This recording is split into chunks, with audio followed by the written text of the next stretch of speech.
هدى من الهدى والفرقان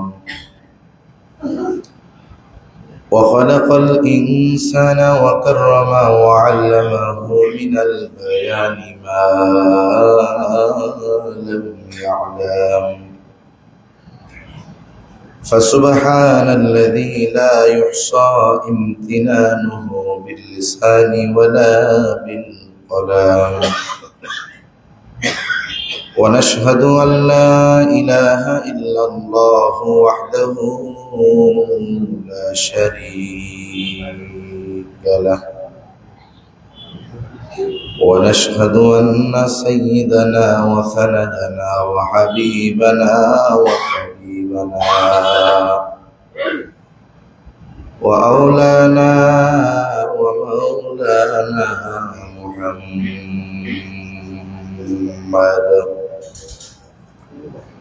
صلى الله تعالى عليه وعلى آله وأصحابه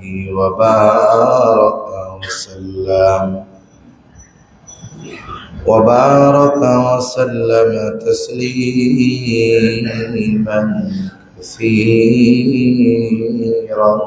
كثيرا أما بعد فأعوذ بالله من الشيطان الرجيم بسم الله الرحمن الرحيم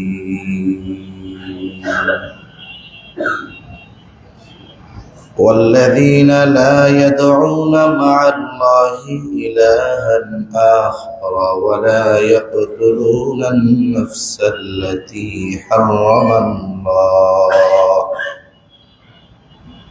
ولا يقتلون النفس التي حرم الله إلا بالحق ولا يزنون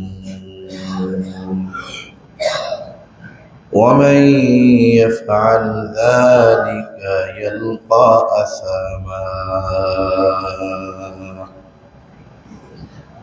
وقال رسول الله صلى الله عليه وسلم إن الله لا يطلع في ليلة النصف من شعبان فيغفر لجميع خلقه إلا لمشرك أو مشاحن أو كما قال النبي صلى الله عليه وسلم صدق الله العلي العظيم وصدق رسوله النبي الكريم ونحن على ذلك من الشاهدين والشاكرين والحمد لله رب العالمين سبحانك لا علم لنا إلا ما علمتنا إنك أنت العليم الحكيم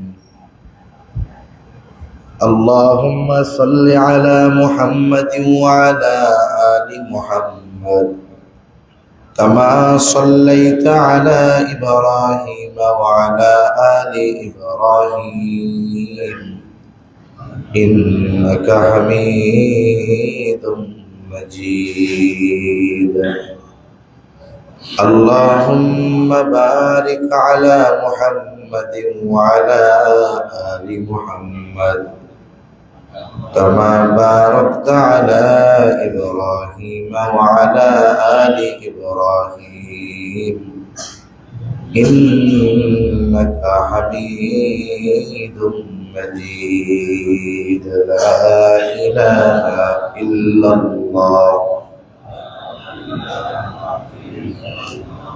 لا إله إلا الله لا ইল্লাল্লাহ।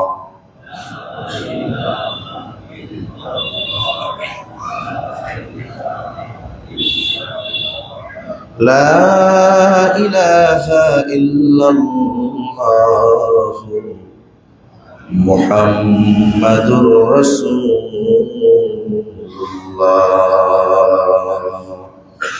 সাল্লাল্লাহু আলাইহি ওয়াসাল্লাম। আলহামদুলিল্লাহ, আল্লাহ রাব্বুল আলামিনের দরবারে অগণিত শুকর যে মহান মালিক হায়াতে বরকত দিয়ে সুস্থ রেখে জুমার নামাজ আদায়ের লক্ষ্যে তার ঘরে আসার তৌফিক দিয়েছেন। সে মহান মালিককে খুশি করার জন্য মহব্বতের সাথে জবান খুলে অন্তর থেকে আমরা একবার কালিমাতুশ শুকর পাঠ করি, আলহামদুলিল্লাহ। অগণিত দুরূদ ও সালাম সাইয়্যিদুল আম্বিয়া, আশরাফুল আম্বিয়া, খাতামুল আম্বিয়া, ইমামুল মুরসালিন, রাহমাতুল লিল আলামিন মুহাম্মাদুর রাসূলুল্লাহ সাল্লাল্লাহু আলাইহি ওয়াসাল্লামের উপর। আজকে 14 তারিখ শাবান মাসের, আজ সূর্যাস্তের পর থেকেই 15 তারিখ শুরু হবে।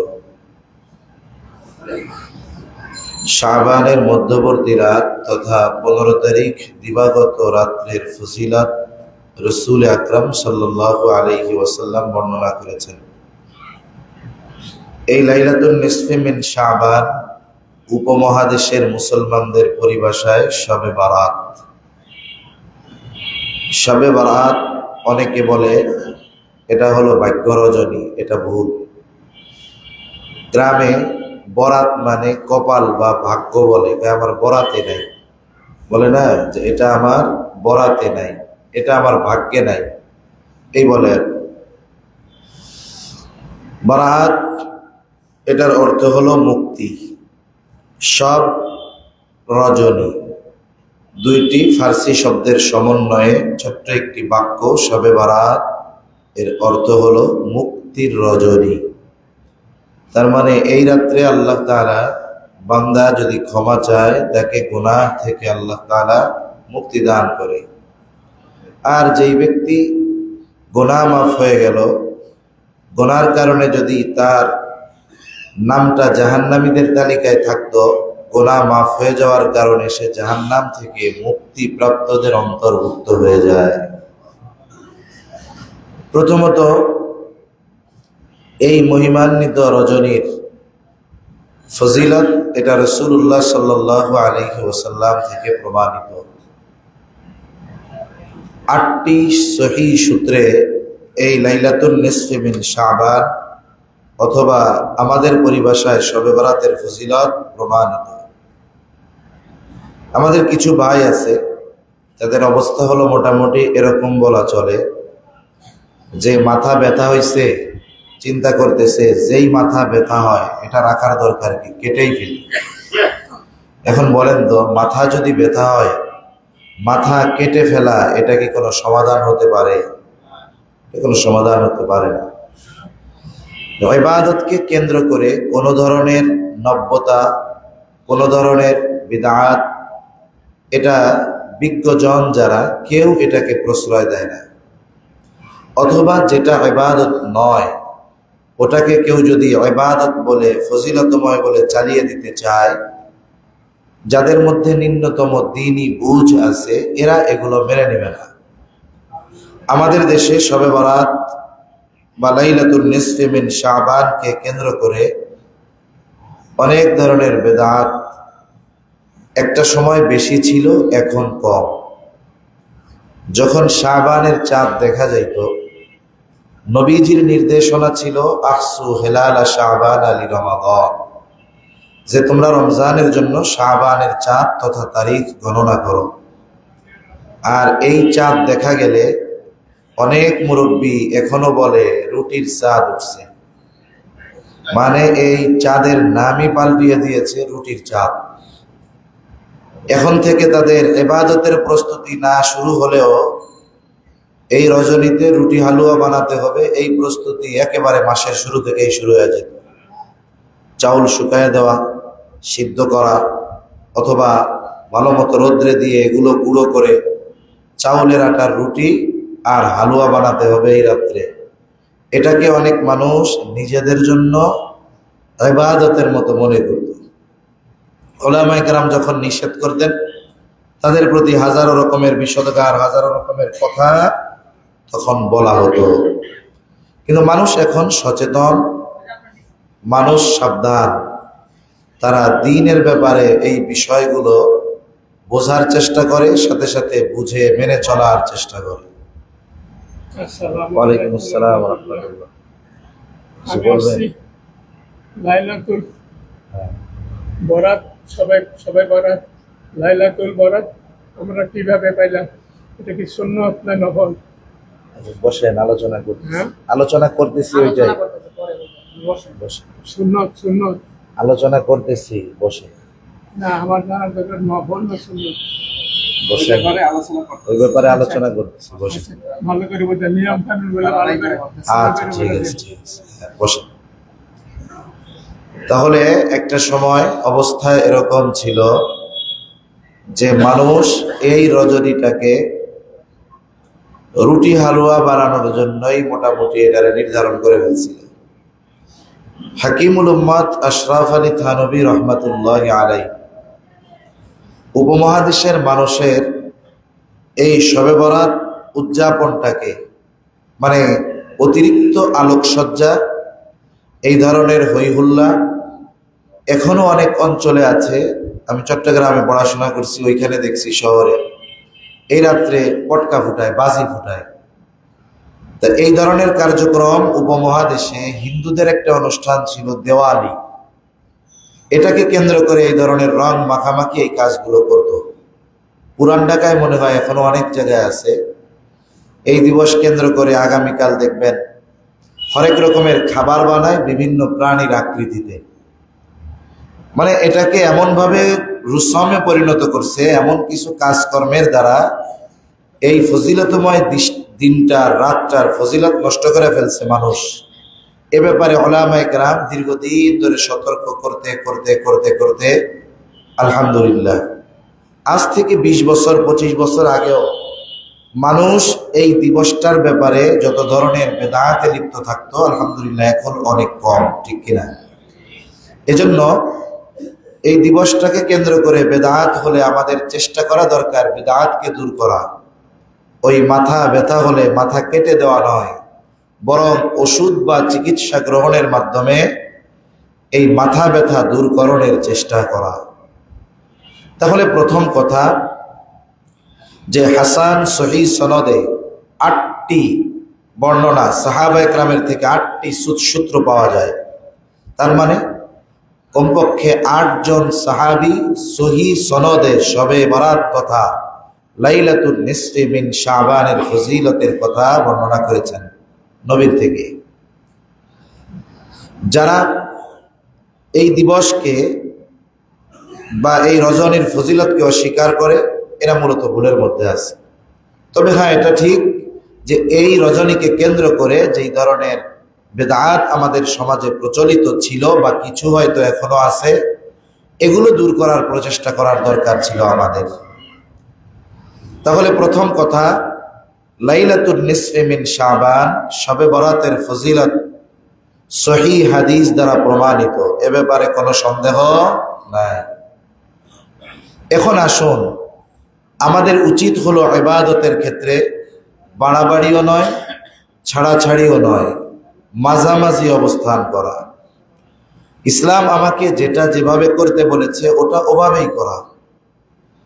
অন্যান্য কোনো বিষয়কে এই রজনীর সাথে সম্পৃক্ত করে ওটাকেও ফজিলতময় বলে অভিহিত করার সুযোগ ইসলাম আমাকে আপনাকে দেয় নাই। অনেকেই কথা বলার পরে বলতো বা এখনো হয়তো বলে যে হুজুররা একটু রুটি মুটি খাওয়াবো মানুষে, এও হুজুরদের জ্বালায় পারা যায় না, কেন এই দিন খাওয়াইতে হবে? রুটি হালুয়া বানিয়ে সারা এলাকার মানুষরে খাওয়ান, কোনো অসুবিধা নাই। কিন্তু আপনি যদি মনে করেন এই রাতে আপনাকে রুটি হালুয়া বানাতে হবে, এটা সওয়াবের কাজ, নিঃসন্দেহে এটা বেদাত, কোনো সন্দেহ নেই। আপনি এই রাত্রে এটাকে কেন ফজিলতের কারণ মনে করেন? এই রাত্রে তো আল্লাহ তাআলার কাছে ক্ষমা চাওয়ার দরকার, ইবাদতের মাধ্যমে যদি সম্ভব হয় অতিবাহিত করার দরকার। অথচ এই রাতটায় মানুষ সাধারণ কাজ করে, আমাদের মা বোনেরাও ঘরের কাজ করে ক্লান্ত হয়ে যায়, লাস্টে ইবাদত করার সুযোগ হয় না। এখন আসেন এই দিনের ফজিলতের ব্যাপারে নবীজি সাল্লাল্লাহু আলাইহি ওয়াসাল্লাম কি বলেন। قال رسول الله صلى الله عليه وسلم يطلع الله إلى جميع خلقه ليلة النصف من شعبان فيغفر لجميع خلقه إلا لمشرك أو مشاهد। নবীজি সাল্লাল্লাহু আলাইহি ওয়াসাল্লাম বলেন, আল্লাহ রাব্বুল আলামিন শাবানের মধ্য রজনীতে সমস্ত সৃষ্টির দিকে বিশেষ দৃষ্টি দেন, সকল সৃষ্টির প্রতি বিশেষ দৃষ্টি আল্লাহ তাআলা দেন। ফায়াগফিরু লিজামিই খালকিহি ইল্লা লিমুশরিকিন আও মুশাহিনিন। আল্লাহ তাআলা তার সমস্ত সৃষ্টিকে ক্ষমা করে দেন, মাফ করে দেন। ইল্লা লিমুশরিকিন আও মুশাহিনিন, তবে তারা ব্যতীত যারা আল্লাহ তাআলার সাথে শিরিক করে এবং অন্তরে হিংসা বিদ্বেষ লালন করে।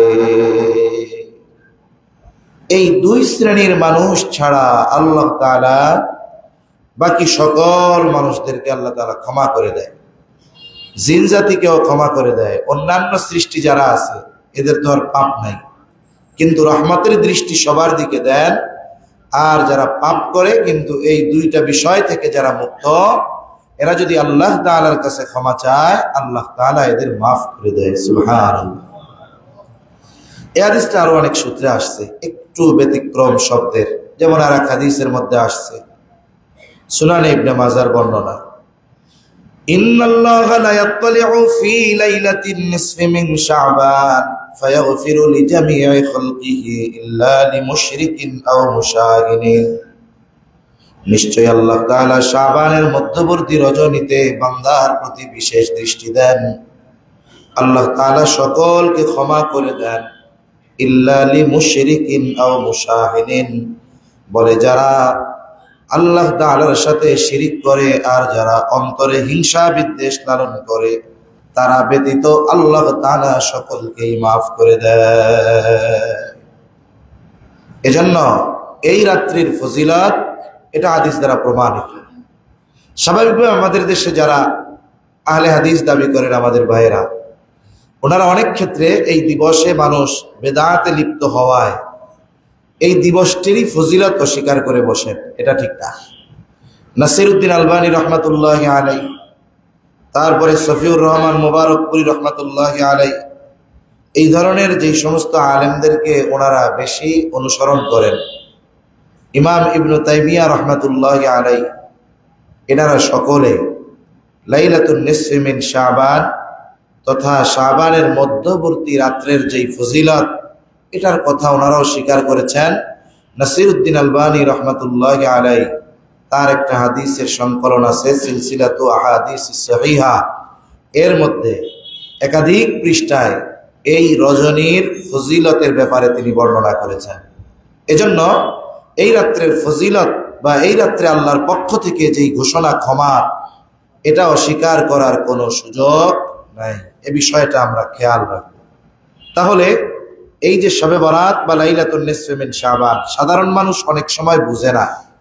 সাধারণ মানুষ যারা, এদেরকে ধোঁকা দেওয়া অনেক ক্ষেত্রে কঠিন। কিছু ভাই এই ধোঁকাগুলো দিতে গিয়ে কিছু কাজ করেন, যেমন মানুষকে বলেন, এই মিয়া শবে বরাত বেদাত, এটা হাদিসে নাই। আসলেও সত্য কথা, শবে বরাত এই বাক্যটা তো হাদিসের মধ্যে নাই। অনুরূপভাবে দেখুন, নামাজ কিন্তু হাদিসের মধ্যে নাই, রোজা শব্দটা হাদিসের মধ্যে নাই। যেই মানুষটাকে ধোঁকা দিচ্ছে শবে বরাত হাদিসের মধ্যে নাই, এটা বেদাত, ওই সাধারণ মানুষটা এটা বিশ্বাস করে নেয়। কিন্তু তারে যদি আবার বলে, আরে মিয়া নামাজও হাদিসে নাই, তাইলে ওরে লাঠি দিয়ে পিঠায় সাইজ করে ফেলবে। কারণ কি? ওই ব্যক্তির ভাষাগত জ্ঞান না থাকার কারণে সে বুঝে না। অনুরূপভাবে নামাজ ফার্সি শব্দ, রোজা ফার্সি শব্দ, এগুলো হাদিসে নাই।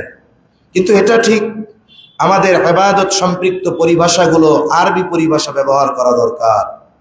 নামাজের ব্যাপারে সালাত বলা দরকার, রোজার ব্যাপারে সাওম বলা দরকার। আরবি পরিভাষা ব্যবহারে অভ্যস্ত হওয়া আমাদের জন্য জরুরি। এখন আসুন, এটা তো ক্ষমার রজনী, ক্ষমার রাত। আল্লাহ সুবহানাহু ওয়া তাআলা এই রাত্রিতে বিশেষ করে যারা আল্লাহ তাআলার সাথে শিরিক করে, মুশরিক, আল্লাহ তাআলা তাদেরকে মাফ করবে না। 2 নম্বর বলে, যারা হিংসুক, অন্তরে হিংসা বিদ্বেষ লালন করে, আল্লাহ তাআলা তাদেরকে মাফ করবে না। পাশাপাশি অন্যান্য বর্ণনার মধ্যেও বেশ কয়েকটা কারণ জানা যায়। হত্যাকারী, বলে এই হত্যাকারীকে আল্লাহ তাআলা ক্ষমা করবে না। হত্যা তো জঘন্য এক পাপ। কারণ হাদিসের মধ্যে আসছে, রাসূলুল্লাহ সাল্লাল্লাহু আলাইহি ওয়াসাল্লাম বলেন, সিবাবুল মুমিনি ফুসুক ওয়া কিতালুহু কুফর। নবীজি সাল্লাল্লাহু আলাইহি ওয়াসাল্লাম বলেন, গালি দেওয়া, একজন মুমিনকে গালি দেওয়া এটা ফাসকি, আর তাকে হত্যা করা এটা কুফুরি। এরপরে যারা জিনা ব্যভিচারে লিপ্ত নারী পুরুষ, আল্লাহ তাআলা এদেরকে ক্ষমা করবে না। মাতা পিতার অবাধ্য সন্তান, আল্লাহ তাআলা তাদেরকে ক্ষমা করবে না। এই জন্য এই বিষয়গুলো আমাদের চিন্তা করা দরকার। 1 নাম্বার বলে, যারা শিরিক করে আল্লাহ তাআলা তাদের মাফ করবে না। শিরিক ছাড়া অন্য যত পাপ আছে আল্লাহ তাআলা চাইলে মাফ করে দিতে পারেন। আমাদের দেশে অনেক মানুষ নামাজ 5 ওয়াক্ত পড়ে, কিন্তু শিরিকের সাথে জড়িয়ে গেছে। এমন শিরক যেটার কারণে তার ঈমানই নাই, কিন্তু ও নিজেও টের পায় না ঈমান আছে না নাই। এটা তো আর টাকা পয়সার মতো কোনো বস্তু না যেটা দেখা যায়। পকেটে টাকা না থাকলে টের পাওয়া যায়, খাবার না থাকলে টের পাওয়া যায়। কিন্তু মানুষ যদি তার দ্বীনি জ্ঞান কম হয়, ঈমান না থাকলে সে টের পায় না। এজন্য অনেক মানুষ আছে আল্লাহকে স্রষ্টা বলে বিশ্বাস করে, আল্লাহ তাআলাকে তার স্রষ্টা হিসাবে বিশ্বাস করে, আসমান জমিনের স্রষ্টা হিসাবে বিশ্বাস করে। কিন্তু এই মানুষগুলো তাদের কিছু ভ্রান্ত বিশ্বাস পোষণ করার কারণে এদের আর মক্কার মুশরিকদের মধ্যে কোনো তফাৎ থাকে না। মক্কার মুশরিকেরা আল্লাহ তাআলাকে স্রষ্টা বলে বিশ্বাস করত, এটা আমার কথা না, স্বয়ং আল্লাহ তাআলা বলেছেন, ওয়ালাইন সাআলতাহুম মান খালাকাস সামাওয়াতি ওয়াল আরদা লায়াকুলুন্নাল্লাহ। আল্লাহ রাব্বুল আলামিন বলেন, আপনি যদি মক্কার মুশরিকদের কাছে জানতে চান, তাদেরকে যদি জিজ্ঞাসা করেন, মান খালাকাস সামাওয়াতি ওয়াল আরদ, আসমান এবং জমিনের স্রষ্টা কে? আপনি যদি মক্কার মুশরিকদেরকে এই প্রশ্ন করেন, এই প্রশ্নের জবাবে তারা তাদের দেব দেবীদের কথা বলবে না, লাত মানাত উজ্জার কথা বলবে না। আল্লাহ তাআলা এই জবাব দিয়ে বলেন, 2টা তাকিদ যোগ করে, লা ইয়াকুলুন্নাল্লাহ, অবশ্যই অবশ্যই তারা বলবে আসমান জমিনের স্রষ্টা হলেন আল্লাহ। আল্লাহ রাব্বুল আলামিন আবার বলেন, ওয়ালাইন সাআলতাহুম মান খালাকাহুম লায়াকুলুন্নাল্লাহ। আল্লাহ তাআলা বলেন, আপনি যদি তাদেরকে জিজ্ঞাসা করেন তাদের স্রষ্টাকে, তাদেরকে কে বানিয়েছে, নাস্তিকরা বলে আমরা এমনিতেই হয়ে গেছি, প্রাকৃতিক ভাবে। কিন্তু মক্কার মুশরিকেরা তাদের স্রষ্টা হিসাবে এমনটা বলবে না যে আমরা এমনি হয়ে গেছি, আমরা এমনিতেই হয়ে গেছি, আমাদের দেব দেবী আমাদেরকে বানিয়েছে, এমনটা বলবে না। বরং তারা বলবে, লা ইয়াকুলুন্নাল্লাহ, অবশ্যই অবশ্যই আমাদের স্রষ্টা হলেন আল্লাহ। এভাবে আরো আয়াত আছে যেগুলোর মাধ্যমে মক্কার মুশরিকরা তারা যে আল্লাহ তাআলার জাতে বিশ্বাসী ছিল, অস্তিত্বে বিশ্বাসী ছিল, এটার স্বীকৃতি আল্লাহ তাআলা নিজে দিয়েছে।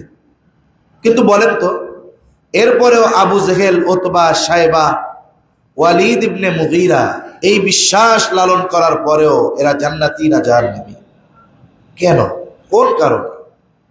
কারণ হলো তারা আল্লাহ তাআলার সাথে এমন কিছুকে সমকক্ষ হিসাবে বিশ্বাস করে নিয়েছে যে যে বিষয়গুলো দেওয়ার ক্ষমতা একমাত্র আল্লাহর, এই বিষয়গুলো তারা এই বিশ্বাস করত যে এই বিষয়গুলো তাদের দেব দেবী, লাত, মানাত, উজ্জা, হবল এগুলাও দেওয়ার ক্ষমতা রাখে।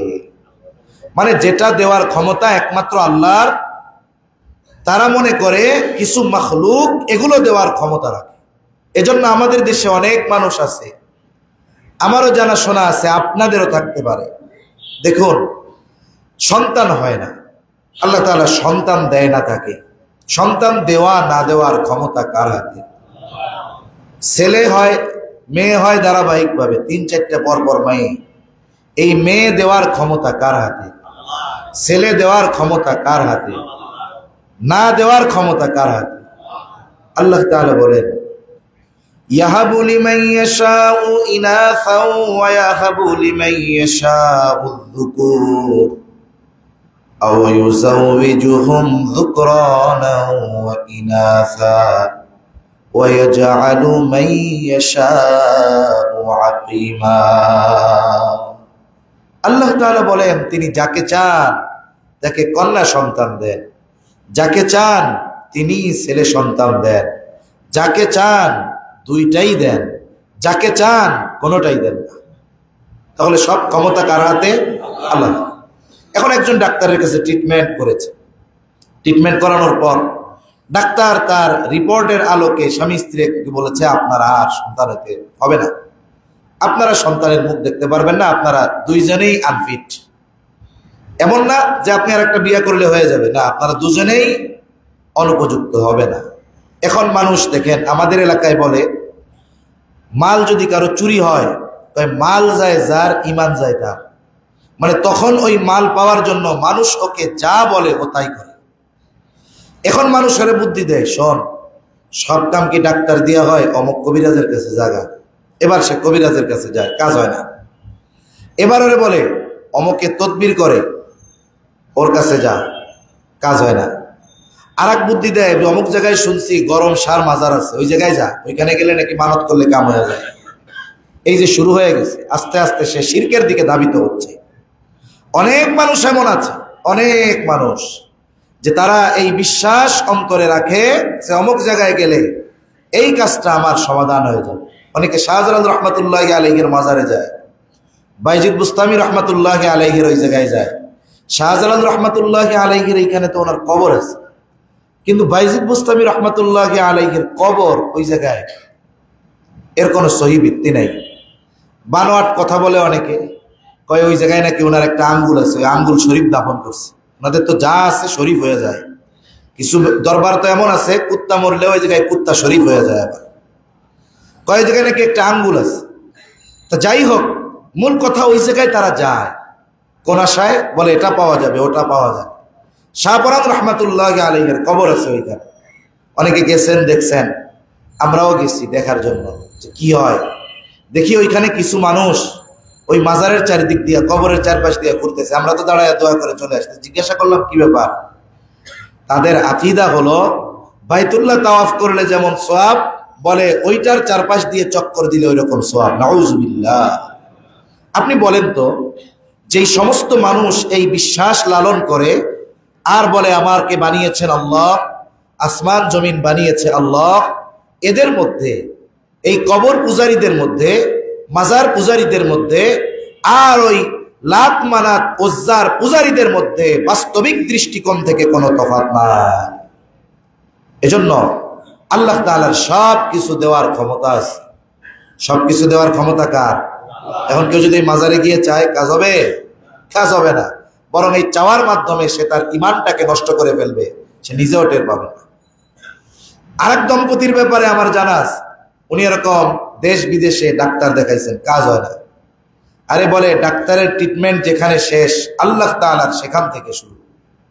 ওনারা শিরকের সাথে জড়ান নাই, নিয়ত করছে তাইলে কি আর করা, ট্রিটমেন্ট তো করলাম, আমরা তাইলে বাইতুল্লাহ জিয়ারতে চলে যাই।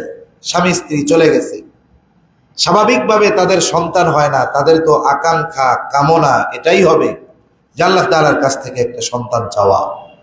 ইব্রাহিম আলাইহিস সালাতু ওয়াস সালাম তাফসীরের মধ্যে আসছে, যখন বয়স 90-এর কোঠায়, 86 বছর বয়স, ওই সময় আল্লাহ তাআলা ইসমাইল আলাইহিস সালামকে দান করছে। আর ইসমাইল আলাইহিস সালাম উনি ছিলেন হাজেরা আলাইহিস সালামের গর্ভে উনি জন্ম নিয়েছেন। আর হাজেরা আলাইহিস সালামের সাথে ইব্রাহিম আলাইহিস সালামের প্রথম স্ত্রী সারা আলাইহিস সালাম, ওনার যখন সন্তান হয় না, উনি জানতে পারলেন যে উনি বন্ধা, ওনার আর সন্তান হওয়ার সম্ভাবনা নাই। তখন উনি হাজেরা আলাইহিস সালামের সাথে নিজেই উদ্যোগ নিয়ে ইব্রাহিম আলাইহিস সালামের বিয়ে দিছে, যেন আমার স্বামীর একটা সন্তান হয়। সন্তান আল্লাহ দিছে ইসমাইল আলাইহিস সালাম। এইবার আল্লাহ তাআলা ফেরেশতাদের মাধ্যমে ইব্রাহিম আলাইহিস সালামের খবর দিছে, এইবার আপনার ওই বন্ধা স্ত্রীর গর্ভে সন্তান হবে। ফেরেশতারা যখন আইসা বলতেছে, ঘরের মধ্যে অনেক সময় দেখবেন ঘরের মধ্যে কোনো মেহমান আসছে, স্বামী কথা বলতেছে জরুরি কথা, ওই সময় মহিলারা পর্দার পাড়ে দরজার পাশে দাঁড়িয়ে অনেক সময় এ আলাপচারিতা শুনে। এখন ফেরেশতা যখন খবর দিছে, ফাবাশশারনাহু বিগুলামিন হালিম, বিগুলামিন আলিম, এখন খবর দিছে যে আল্লাহ তাআলা আপনার এরকম একজন সন্তান দান করবে। এখন মহিলা মানুষ তো আরো তখন তো বার্ধক্যে উপনীত হয়ে গেছে। ইব্রাহিম আলাইহিস সালামের বয়স 90 বা তার বেশি। এই সময় ওনার বয়স এত, আর উনি এতকাল চেষ্টা করে সন্তান হয় নাই। এখন উনি বলে এটা হইব কেমনে, এটা কিভাবে সম্ভব? ইন্নী আজুজুন আকিম, আরে আমি বুড়াও হয়ে গেছি, আবার আমি বন্ধা, আমার কেমনে হবে? ফেরেশতারা জবাব দিছে, আল্লাহ যেমনে চাই তেমনে হবে। সুবহান। তাহলে একজন যদি আজিজ হয়ে যায়, বৃদ্ধ হয়ে যায়, অক্ষম হয়ে যায়, দুনিয়ার চিকিৎসা যদি তাকে বন্ধাও বলে, তাকেও সন্তান দেওয়ার ক্ষমতা আছে কার? এজন্য মনে রাখতে হবে, আমার জীবনের ক্ষুদ্র থেকে ক্ষুদ্রাতি, বৃহৎ থেকে বৃহত্তর সকল প্রয়োজনীয়তার জন্য আমি আল্লাহর দ্বারস্থ হব, আল্লাহ তাআলার কাছে চাইব। সাহাবায়ে কেরামের ব্যাপারে বলা হয়, ওনাদের জুতার ফিতাটাও যদি ছিঁড়ে যাইতো, টাকা আছে সাথে, সামনে দোকানও আছে, এরপরে ওনারা আল্লাহ তাআলার কাছে সাহায্য চাইতেন যে আল্লাহ আপনি আমাকে এই জুতার ফিতা কেনার তৌফিক দান করেন। এজন্য আমরা আল্লাহ রাব্বুল আলামিনের কাছে সকল বিষয়ের জন্য সাহায্য চাইব তো ইনশাআল্লাহ। যেগুলো দেওয়ার ক্ষমতা আল্লাহ তাআলার, এগুলো দুনিয়ার মানুষের কাছে চাওয়া যাবে না। আল্লাহ বুঝবার তৌফিক দান করেন। এই বিশ্বাসটাই মক্কার কাফেরদের মধ্যে ত্রুটি ছিল, যে মক্কার কাফেররা, এয়ার ফ্রেশনার আছে মেরে দেন, মক্কার কাফেররা আল্লাহর জাতে বিশ্বাসী ছিল, কিন্তু চাইতো কার কাছে? লাত মানাত উজ্জার, বলতো ওরা এটা দেওয়ার ক্ষমতা রাখে, ভাগ্য পরিবর্তনের ক্ষমতা রাখে। মনে রাখতে হবে, এই বিশ্বাসগুলো যদি থেকে আমরা যদি না বাঁচি, তাহলে ইবাদত যতই করি না কেন আল্লাহ তাআলা ক্ষমাও করবেন না, সাথে সাথে আমাদের ইবাদতও কবুল হবে না। এখন আসেন, শিরিক করলে আল্লাহ তাআলা কি বলেন? আল্লাহ তাআলা এক নম্বরে বলেন, ইন্নাহু মান ইউশরিক বিল্লাহি ফাকাদ হারামাল্লাহু আলাইহিল জান্নাহ। যারা আল্লাহ তাআলার সাথে শিরিক করে, আল্লাহ তাআলা বলেন তিনি তাদের জন্য জান্নাতকে হারাম করে দিয়েছে। কোন মুশরিক জান্নাতে যেতে পারবে না। আবার একজন শিরকের সাথে জড়িত, আল্লাহ তাআলার কাছে ক্ষমা চায় নাই, তওবা করে নাই, আল্লাহ তাআলা বলেন ইন্নাল্লাহা লা ইয়াগফিরু আন ইউশরাকা বিহি ওয়া ইয়াগফিরু মা দুনা যালিকা লিমান ইয়াশা। আল্লাহ তাআলা বলেন ইন্নাল্লাহা লা ইয়াগফিরু আন ইউশরাকা বিহি, নিশ্চয় আল্লাহ তাআলা তার সাথে যদি কেউ শিরিক করে তিনি ক্ষমা করেন না। যদি অন্য কোনো পাপ হয়, আল্লাহ রাব্বুল আলামিন বলেন ওয়া ইয়াগফিরু মা দুনা যালিকা লিমান ইয়াশা, এছাড়া অন্যান্য পাপ তিনি ক্ষমা করে দেন, তিনি শিরকের গুনাহ ক্ষমা করেন না। তাহলে এক নাম্বার, শিরিক করলে আল্লাহ তাআলা সেটা মাফ করবে না, মাফ না চাওয়া পর্যন্ত। দুই নাম্বার, যারা শিরিক করে আল্লাহ তাআলা বলেন ফাকাদ হারামাল্লাহু আলাইহিল জান্নাহ, তাদের জন্য জান্নাত হারাম। আবার যারা শিরিক করে তাদের আমল কবুল হবে না। আল্লাহ তাআলা কোরআনুল কারীমের মধ্যে বলেন, যারা শিরিক করে লাইন আশরাকতা লা ইয়াহবাতান্না আমালুক ওয়া লা তাকুনান্না মিনাল খাসিরিন। লাইন আশরাকতা, যদি তুমি শিরিক করো, লা ইয়াহবাতান্না আমালুক, আল্লাহ তাআলা বলেন তাহলে তোমার আমল বরবাদ হয়ে যাবে। লা ইয়াহবাতান্না আমালু, দুইটা তাকিদ যোগ করে আল্লাহ তাআলা বলতেছেন অবশ্যই অবশ্যই তুমি শিরিক করো, সাথে সাথে আমল করো, কাজ হবে না, অবশ্যই তোমার আমল বাতিল বলে গণ্য হয়ে যাবে। সাথে সাথে কি হবে?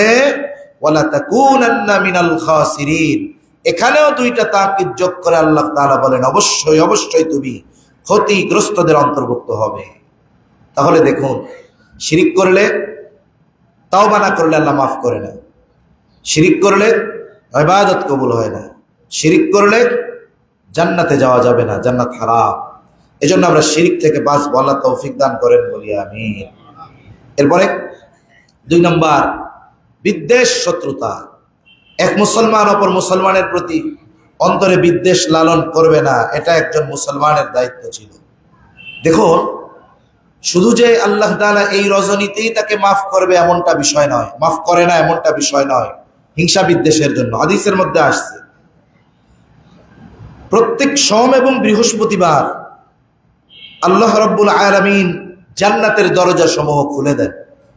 এই দিন আল্লাহ তাআলা বান্দারে মাফ করে দেন, শুধুমাত্র 2 শ্রেণীর মানুষ ছাড়া, যারা আল্লাহর সাথে শিরিক করে, সাথে সাথে অন্যান্য মুসলিম ভাইদের সাথে হিংসা বিদ্বেষ লালন করে। বলে এই 2 ধরনের মানুষ ছাড়া আল্লাহ রাব্বুল আলামিন অন্যান্য মানুষদেরকে মাফ করে দেন। এটা সহিহ মুসলিমের হাদিস, সহিহ মুসলিমের হাদিস। যে আমরা যদি হিংসা বিদ্বেষ অন্তরে অপর মুমিন ভাইয়ের ব্যাপারে লালন করি, শত্রুতা পোষণ করি, তাহলে আমাদের জন্য মাফ নাই। এজন্য মুসনাদে আহমদের মধ্যে একাধিক বর্ণনায় এক সাহাবীর ঘটনা আসছে যে উনি দরজা দিয়ে ঢুকতেছেন ফজরের নামাজের পূর্ব মুহূর্তে। নবীজি বলেছেন যে ঢুকবে সে জান্নাতি। সবাই তাকিয়ে দরজার দিকে, হায় হায়, এক ব্যক্তি ঢুকছে, এখনো ওযুর পানি তার দাড়ি দিয়ে পড়তেছে। পরের দিন আবার বলেছেন নবীজি সাল্লাল্লাহু আলাইহি ওয়াসাল্লাম, আবার ওই একই ব্যক্তি একই অবস্থায় ঢুকছে। পরের দিন আবার বলছেন এখন যে দরজা দিয়ে ঢুকবে সে জান্নাতি। দেখা গেল একই ব্যক্তি একই অবস্থায় পরের দিন আবারও ঢুকছে। 3 দিন একজনের ব্যাপারে একই ঘোষণা, সে যে জান্নাতি কোনো সন্দেহ নাই। কারণ এই ঘোষণা নবী নিজের থেকে দেন নাই, নবীজিকে জানিয়েছেন জিবরাইল আলাইহিস সালাম, আর ঘোষণা আসছে আল্লাহর তরফ থেকে। একটি বর্ণনার আলোকে জানা যায় ওই ব্যক্তি ছিলেন হযরত সাদ রাদিয়াল্লাহু তাআলা। একজন ওনার বাড়িতে 3 রাত্রি যাপন করছে, যে দেখার জন্য উনি রাতের বেলা কি ইবাদত করে। উনি দেখলেন উনি এশার নামাজ পড়ে সুন্দর মতো ঘুমায় যায়, আর উঠে ফজরের আজান দিলে রাত্রে আর ঘুম থেকে জাগে না। 3 দিন একই অবস্থা, 3 দিন একই অবস্থা। কোনো ব্যক্তি যদি ধারাবাহিক কোনো আমল করে, অসুস্থতা বা অন্যান্য কারণ ব্যতীত তার ইবাদত বাদ যাইতে পারে না। এখন 3 রাত্রি যাপন করে উনি যখন কোনো সলিউশন পেলেন না, উনি এবার জিজ্ঞাসা করতেছে, ভাই আপনার ব্যাপারে তো নবীজি সাল্লাল্লাহু আলাইহি ওয়াসাল্লাম এমনটা বলছে, তা 3 রাত্রি আপনার বাড়িতে থাকলাম দেখার জন্য, আপনি কি আমল করেন? উনি বললেন, নবীজি যদি বলে থাকে তো আলহামদুলিল্লাহ, কিন্তু তুমি যে আশায় আমার বাড়িতে রাত্রে থাকছো এরকম কিছু তো আমার নাই। তবে একটা কাজ করি, আমি যখন রাতে ঘুমাতে যাই, আমরা তো শুধু রাতে ঘুমানোর সময় বিছানাটারই ঝাড়ু দেই, হৃদয়টাকেও ঝাড়ু দেওয়া দরকার। উনি বলেন, আমার যদি কারো প্রতি কোনো বিদ্বেষ থাকে, কষ্ট থাকে, এক কথায় আমি সবাইকে মাফ করে দিয়া একেবারে পরিশুদ্ধ এক অন্তর নিয়ে ঘুমাতে যাই। উনি বলতেছে তাহলে এই কারণেই হয়তো নবীজি সাল্লাল্লাহু আলাইহি ওয়াসাল্লাম আপনার ব্যাপারে এই সুসংবাদ দিয়েছে। সুবহানাল্লাহ। এজন্য আমাদের হৃদয়কে হিংসা বিদ্বেষ মুক্ত করতে হবে। আল্লাহ তৌফিক দান করেন বলি আমিন। এরপরে দেখুন, যারা জেনা ব্যভিচারে লিপ্ত হয় আল্লাহ তাআলা এদেরকে ক্ষমা করবে না। এজন্য ইসলাম শুধু জেনাকে হারাম করেছে তা নয়, ইসলাম জেনা সংগঠিত হওয়ার সকল পথ রুদ্ধ করে দিয়েছে। যেই পথ দিয়ে মানুষ জেনার নিকটবর্তী হতে পারে, এই ধরনের সব কাজ কর্ম কথা সবগুলোকে ইসলাম ব্লক করে দিয়েছে। এজন্য গত জুমায়ও বলেছিলাম, ইসলাম শুধু আইন বাস্তবায়ন করেছে এমনটা নয়, আইন প্রণয়ন করেছে এমনটা নয়, বরং ইসলাম ওই আইন বাস্তবায়নের সকল ব্যবস্থাপনাও গ্রহণ করেছে। দেখুন, মাদক নিষিদ্ধ, অথচ মাদক সমাজে যেন না ছড়ায়, না যেন ঢুকতে পারে বিদেশ থেকে বা অন্যান্য দেশ থেকে, এই বিষয়গুলোর ব্যাপারেও জিরো টলারেন্স হওয়া দরকার ছিল। সিগারেট খাইলে জরিমানা 50 টাকা, 3 দিনের জেল। শাস্তি দেওয়ার সাথে সাথে মানুষ যেন সিগারেট বিক্রয় না করতে পারে ব্যবস্থা করার দরকার ছিল। কিন্তু আমাদের পৃথিবীর আইন এরকম, আপনি অপরাধ করবেন, শাস্তি হবে, কিন্তু অপরাধ যাদের কারণে সংগঠিত হচ্ছে এদের ব্যাপারে ব্যবস্থাপনা নাই। কিন্তু ইসলাম এমন নয়। ইসলাম কোনো জিনিসকে নিষিদ্ধ করার সাথে সাথে ওই জিনিস সংগঠিত হওয়ার যত ওয়ে থাকে, যত রাস্তা থাকে, ওগুলাকেও ইসলাম নিষিদ্ধ করে দেয়। হোক সেটা কর্ম সম্পৃক্ত, হোক সেটা কথা সম্পৃক্ত, সকল বিষয়ের উপরে ইসলামের নির্দেশনা থাকে। এজন্য যারা জেনার সাথে জড়িত এদেরকে আল্লাহ তাআলা মাফ করবে না। এরপরে যারা জুলুম করে, জুলুম, আল্লাহ রাব্বুল আলামিন তাদের মাফ করবে না যদি তারা আল্লাহ তাআলার কাছে ক্ষমা না চায়। আবার জুলুম এটা মানুষ নিজের উপরে করে, অন্যান্য মাখলুকের উপরে করে, স্রষ্টার সাথেও মানুষ জুলুম করে। শুধু মানুষ নয়, অন্যান্য সৃষ্টির সাথেও মানুষ জুলুম করে। নিজের সাথে মানুষ জুলুম করে পাপ করার মাধ্যমে, আল্লাহর সাথে জুলুম করে শিরিক করার মাধ্যমে, মানুষের সাথে জুলুম করে তাদের হক নষ্ট করার মাধ্যমে, সাধারণ মাখলুক পশু পাখির সাথে জুলুম করে অন্যায়ভাবে তাদেরকে হত্যা করার মাধ্যমে। নবীজি সাল্লাল্লাহু আলাইহি ওয়াসাল্লাম বলেন, কিয়ামতের দিন কেউ যদি দুনিয়ায় একটা চড়ুই পাখি এটাকেও বিনা কারণে হত্যা করে, ওই পাখি রক্তাক্ত অবস্থায় আল্লাহ তাআলার কাছে বলবে, আল্লাহ, এই ব্যক্তি আমাকে বিনা কারণে দুনিয়ায় হত্যা করেছিল, এর কারণ কি আপনি জিজ্ঞাসা করেন। তাহলে আপনি একটা চড়ুই পাখিরে বিনা কারণে মারলে যদি কিয়ামতে হিসাব দেওয়া লাগে, যারা মানুষকে বিনা কারণে মেরে ফেলতেছে, আহা, হত্যা করা এটা সাধারণ মনে করতেছে। অনেকে তো পরিস্থিতি এমন মনে হচ্ছিল একটা সময় যে তার ডেইলি রুটিনের মতো একটা কাজ হয়ে গেছে মানুষের উপরে জুলুম করা, হত্যাকাণ্ড করা। হায় হায়, এদের পরিস্থিতি কি হবে? এজন্য আমরা কোন সৃষ্টি জীবের উপরেও জুলুম করব না। আল্লাহ যে প্রাণীগুলো হালাল করেছেন, দেখুন শর্তটা কি একটু চিন্তা করে দেখছেন? প্রাণী যেগুলো হালাল, হালাল হওয়ার শর্ত, হালাল প্রাণী খাওয়ার জন্য হালাল হওয়ার শর্ত আল্লাহর নামে জবাই করা।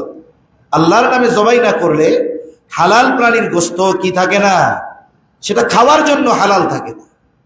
তার মানে আপনার আমার যত খাওয়ার উপযোগী হালাল প্রাণী আছে, মুরগি, ছাগল, গরু, মহিষ, যে সমস্ত পাখি হালাল আছে, এগুলো যদি খেতে হয় অসুবিধা নাই, আল্লাহর নামে খান। কিন্তু অন্যায়ভাবে ছোট্ট একটা চড়ুই পাখি হত্যাও যদি করা হয় তাহলে এর হিসাব আল্লাহ তাআলার কাছে দেওয়া লাগবে।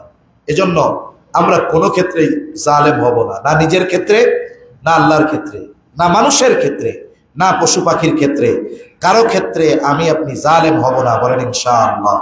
আল্লাহ তৌফিক দান করেন। এরপরে দেখুন, যারা গণকের কাছে যায়, হাত দেখায় না, হাত দেখায়, এদেরকে আল্লাহ তাআলা মাফ করবে না। এজন্য এই ধরনের কাজ যারা করে, রাশিফল বিশ্বাস করে, ওই যে পত্রিকায় অনেক সময় দেয় আপনার এই সপ্তাহ কেমন যাবে, এগুলো বিশ্বাস করার কোনো সুযোগ নেই। আমাদের গুলিস্তানে কাজী বশির মিলনায়তনের পাশে অনেকে সালার বস্তা নিয়ে অনেকগুলো চিঠি নিয়ে আর একটা টিয়া পাখি নিয়ে বসে থাকে। ওইটা নাকি মানুষের ভাগ্য পরিবর্তন করে। উচিত করে যাইয়া ঘাড়ে দুইটা মাইরা বলার দরকার, তুই যে মানুষের ভাগ্য পরিবর্তন করতে বসলি, আজ পর্যন্ত তোর পাছার নিচে সালার বস্তা থেকে একটা সোফা হইল না।